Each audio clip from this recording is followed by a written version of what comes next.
मुंबईतनं सध्या मुंबईत अनेक ठिकाणी रस्त्याची मेट्रोची कामं सुरू आहेत। त्यामुळे नागरिकांना खड्डे, वाहतूक कोंडी, प्रदूषण यासारख्या समस्यांचा सामना करावा लागतोय। मानखुर्दमध्ये अनेक कामं सुरू आहेत। या कामानं स्थानिक नागरिकांना अडचणींचा सामना करावा लागतोय। याचाच आढावा घेतला आमचे प्रतिनिधी देवेंद्र कोल्हटकर यांनी।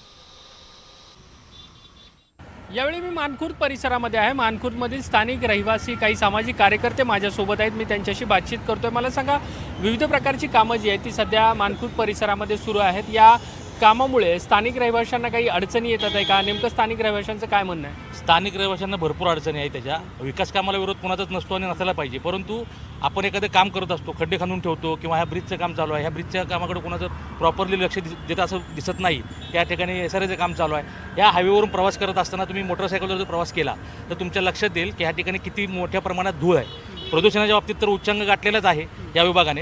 या विभागामध्ये म्हणतात ना की कत्तलखान्यामध्ये जनावरं कापली जातात, त्या ठिकाणी इथं माणसं मरत आहेत ह्या प्रदूषणामुळे। बाजूला SMS कंपनीसारखे कंपन्या आहेत। आता मध्यंतरी आम्ही हा PWDच्या कामामध्ये मी स्वतः माझी 4 चाकी गाडी घेऊन चाललो होतो, कार्यालयावरून येत होतो। त्यावेळेला एवढा मोठा खड्डा होता त्या आणि पावसाचं पाणी फुल भरलं होतं। इतका मोठा झटका भेटला तर आम्ही दुसऱ्या दिवशी खड्ड्यात बसून आंदोलन केलं मनसेच्या वतीने।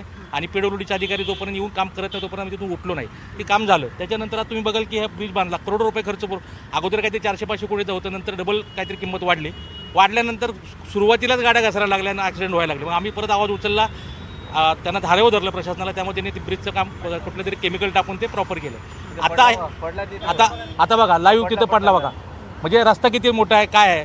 हा अपघात झाला तो मटेरियल खाली पडलं तो भरायला लागलाय।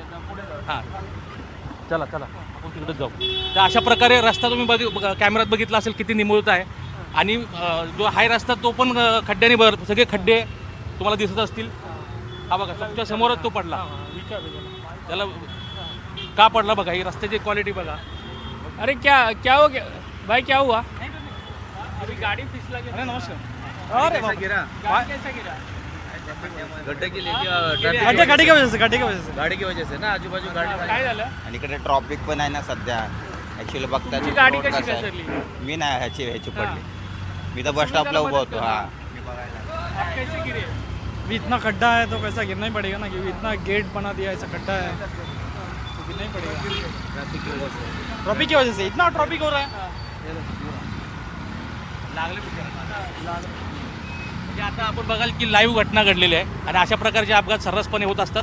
आपण म्हणालात की जनमानसं म्हणजे सामान्य नागरिकांना काय त्रास आहे, तर अशा प्रकारे तो बघा आता किती जोरात पडला। नशीब डोक्यावर पडला असता तर त्याला मोठा मार लागला असता, मजबूत मार लागला असता। आता तुम्ही ट्रॅफिक बघू शकता या ठिकाणी वाहतुकीचा सुद्धा पूर्णपणे बोजवारा उडालेला आहे।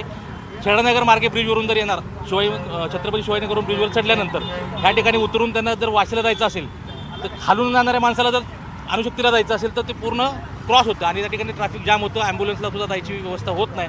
त्यामुळे सामान्य लोकांचं जनजीवन पूर्णपणे विस्कळीत झालेलं आहे। त्याच्यामुळे महानगरपालिका असेल, MMRD असेल, PWD असेल, या सर्व विभागांनी आपापल्या जी कामं पण मांडून ठेवलेले आहे त्याच्यावर प्रॉपर लक्ष देणं गरजेचं आहे, प्रॉपर मॅनेजमेंट करणं गरजेचं असं मला वाटतं। धन्यवाद ही सगळी बातचीत केल्याबद्दल। व्हिडिओ जर्नलिस्ट कल्पेश सावर्डेकरसह मी देवेंद्र कोल्हटकर, NDTV मराठी, मुंबई।